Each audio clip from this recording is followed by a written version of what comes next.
Mockholtz, and you are listening to Looking Up with Don.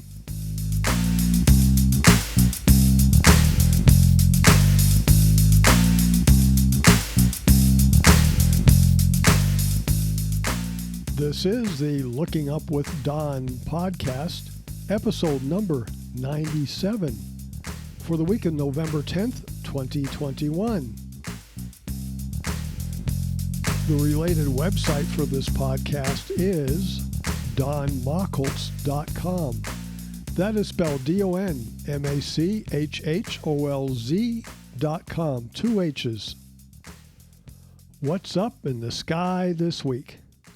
As our week begins on Wednesday, November 10th, the moon is in our evening sky, 45% full, with first quarter, when the moon will appear half full, occurring on Thursday, November 11th at 12:45 Universal Time.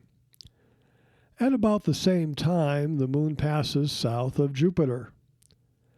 That day would be an ideal time to find Jupiter in the daytime, starting with the moon and working northward. This week is a good week to look at the moon, although from the northern hemisphere it will be low in the southern sky. By next Tuesday, November 16th, the moon will be 90% full, rising an hour before sunset and up for nearly the whole night. The brightness of the moon will ruin the LUWD meteor shower, which peaks on November 17th. It occurs in the morning sky, and the moon will still be up in the western sky when the shower peaks. We have a lunar eclipse coming up, not this week, but early next week. The full moon passes through the Earth's shadow and dims considerably. This occurs on the night of Thursday, November 18th, into Friday morning, November 19th. Now, most of the time, the moon passes north or south of this shadow, so we have no eclipse. About twice per year it hits it, and everyone who can see the moon in their nighttime sky can see the eclipse. This time, North America can see all of the middle stages, as will most of South America, Australia, and Eastern Asia. The Earth casts two shadows into space. The penumbra is the outer shadow, and the umbra is the inner shadow. Someone standing on the moon, when in the penumbra, that is the outer shadow, will see part of the sun obscured by the Earth. As the moon creeps closer to mid-eclipse, more and more of the sun is hidden by the Earth. The result is that the moon gets darker and darker as less sunlight shines on it. Finally, the moon enters the umbra when no direct sunlight is shining on it. The only sunlight it gets is bent or refracted from behind the Earth by our atmosphere. Much like a sunset shows a red sun, so the sunlight shining on the moon is red too. The further the moon travels into the inner shadow, the umbra, the darker red it gets. The final result is determined by two things: how deeply the moon goes into the shadow, and the transparency of our atmosphere. Lots of volcanic dust will dim the moon, and we've had a few volcanoes lately.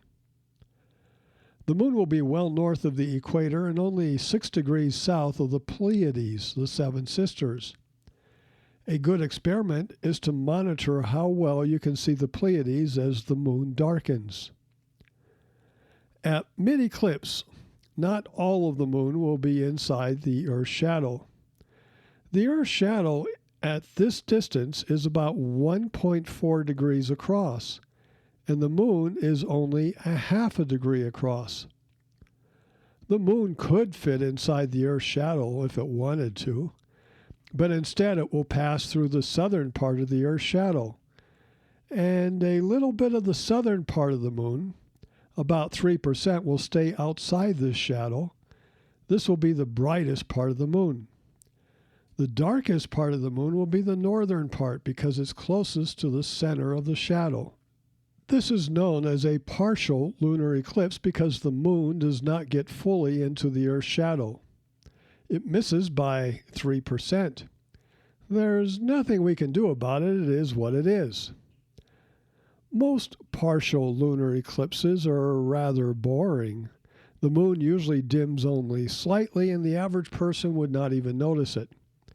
But this partial lunar eclipse is different.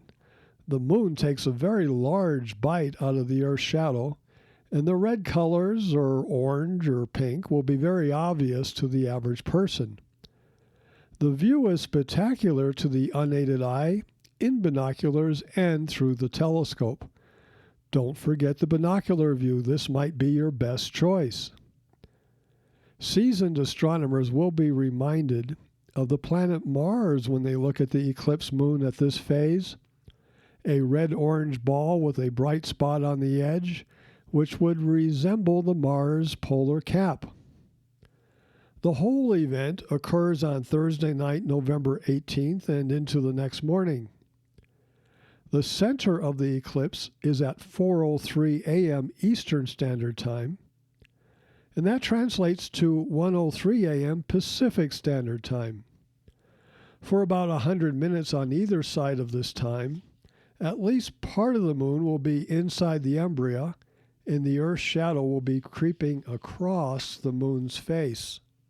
Will you be able to see the International Space Station this week, which for our purposes begins Wednesday, November 10th, through Tuesday, November 16th?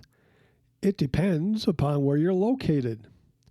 This week we have 5 zones, and all you need to know is your latitude.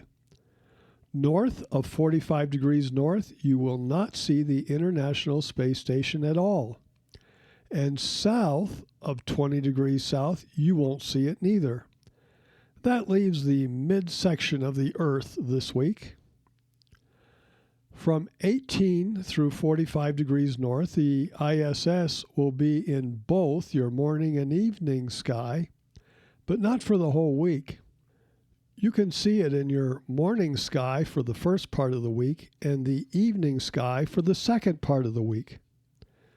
Between the equator and 18 degrees north, a double bonus as the International Space Station will be in both your evening and morning sky for the whole week. And between the equator and 20 degrees south, the ISS will be in your evening sky for the first part of the week and your morning sky for the second part of the week. To determine where you can see it in your sky, go to the website heavens-above.com and enter your location, then click on ISS. The comets visible this week are plotted on podcast 97, maps 1 and 2. That's this week's maps. For more detailed real-time position in maps, go to heavens-above.com and click on Comets. Comet 2021 A1 Leonard remains in our northern morning sky and is now magnitude 9 as it continues to brighten. It's moving towards the sun at about 0.5 degree per day, and it will continue to speed up over the next month. It easily shows a dust tail visible in almost any instrument. I have been systematically visually searching for comets since January 1st, 1975. This past week, I surpassed 8,900 hours of searching, actual eye to eyepiece time. I don't count the setup time nor the time I spend checking star charts. When I started 47 years ago, I decided to count the number of hours rather than just comet discoveries, because I can control the number of hours I search, not so much the number of comets that I find. I had read, before I began, that it takes about 300 hours of comet seeking to find a comet. William Bradfield, for his first 2 discoveries in the early 1970s, took that long too. So, my first year, I searched for 307 hours and found nothing. Then in 1976, 553 more hours, still nothing. Next in 1977, 504 hours, still nothing. My first comet discovery in September 1978 took 1,700 hours, and my second one in 1985 took 1,742 hours. Since then, it's taken fewer hours, with my average for my 12 named comet discoveries being 700 hours exactly. My most recent comet discovery was 3 years ago this week at 8,400 hours of searching.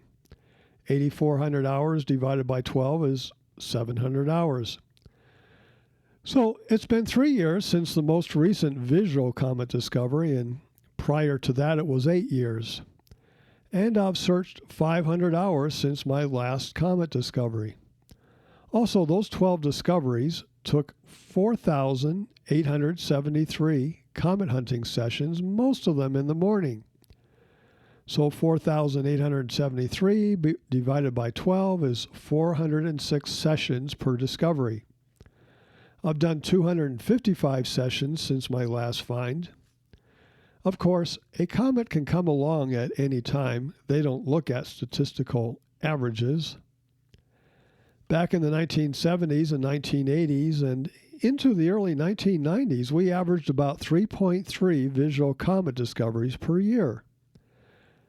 The difference is that now the sky is covered by sponsored sky surveys designed to find asteroids that may be headed our way.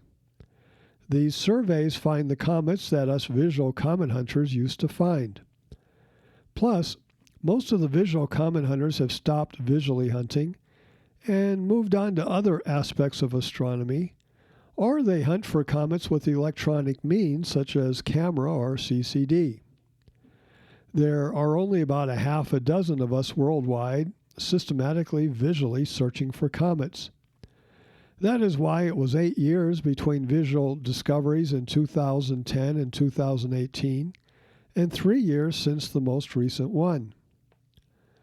Last year, I searched for 224 hours, the highest number of hours for me since 1995.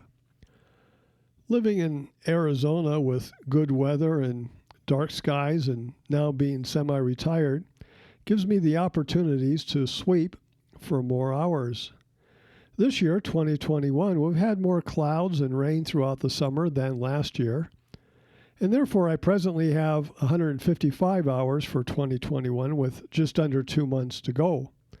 I'll probably end up with between 170 and 180 hours for the year. I still enjoy visual comet hunting. I love the view of the sky through the telescope, and I consider it to be a challenge, especially now when the sky surveys leave very little of the sky unsearched. It certainly is much more difficult to visually discover a comet now than in the past, and it is more difficult than finding one in the sponsored sky surveys or on SOHO and SWAN images. This season, October and November, has traditionally been a busy time for comet hunters, as the prime area to find comets is full of galaxies which look like new comets through the comet-seeking telescope. Yes, the Leo-Virgo area is in our pre-dawn sky, the part of the sky most likely to yield a new comet. Like some comet hunters, and I'm not sure how many do this, I record the objects that I see while comet hunting, along with the telescopic meteors and satellites. A couple of mornings ago, in 2 hours of searching, I picked up 63 galaxies. I think that's a record high for me. 63 fuzzy objects, none of them being new comets. Oh well. That 2.0 hours of searching took 2.5 hours, as some of that time was spent confirming and writing down the galaxy's numbers. That area and the area south of the Big Dipper have lots of galaxies. I continue to work on refining the talk about visual comet hunting that I'll be giving over Zoom on Friday, November 19th, to the Sacramento Valley Astronomical Association. Starting at 8 p.m. Pacific Standard Time, I'll be covering the history of visual comet hunting and how I got involved in it, and the comets that I've discovered. If you would like to receive a link to the live talk, contact me at this email address, dontheastronomer@gmail.com. When I receive the link, I'll forward it to you. Again, a limited number of spaces are available, or you can join the SVAS between now and then and, as a member, receive a link to the talk. To recap the podcast, what's up this coming week? The moon is an excellent target this week in the evening sky. And prepare for the lunar eclipse on Thursday night, November 18th. And email me if you want to listen live to my talk on November 19th. You have been listening to Looking Up with Don, podcast episode number 97 for November 10th, 2021. I'm Don Makos. Once again, the related website for this podcast is donmakos.com. That's where you find the 3 maps for downloading this week. And this is spelled DONMACHHOLZ.com. 2 H's. You can contact me at dontheastronomer@gmail.com. Once again, that is dontheastronomer@gmail.com. God willing and pod willing, I'll be back next week for another episode of Looking Up with Don. We will discuss what's up in the sky and the lunar eclipse and some things to see in the evening sky. Thank you for listening. See the sky this week. I'll see you next week.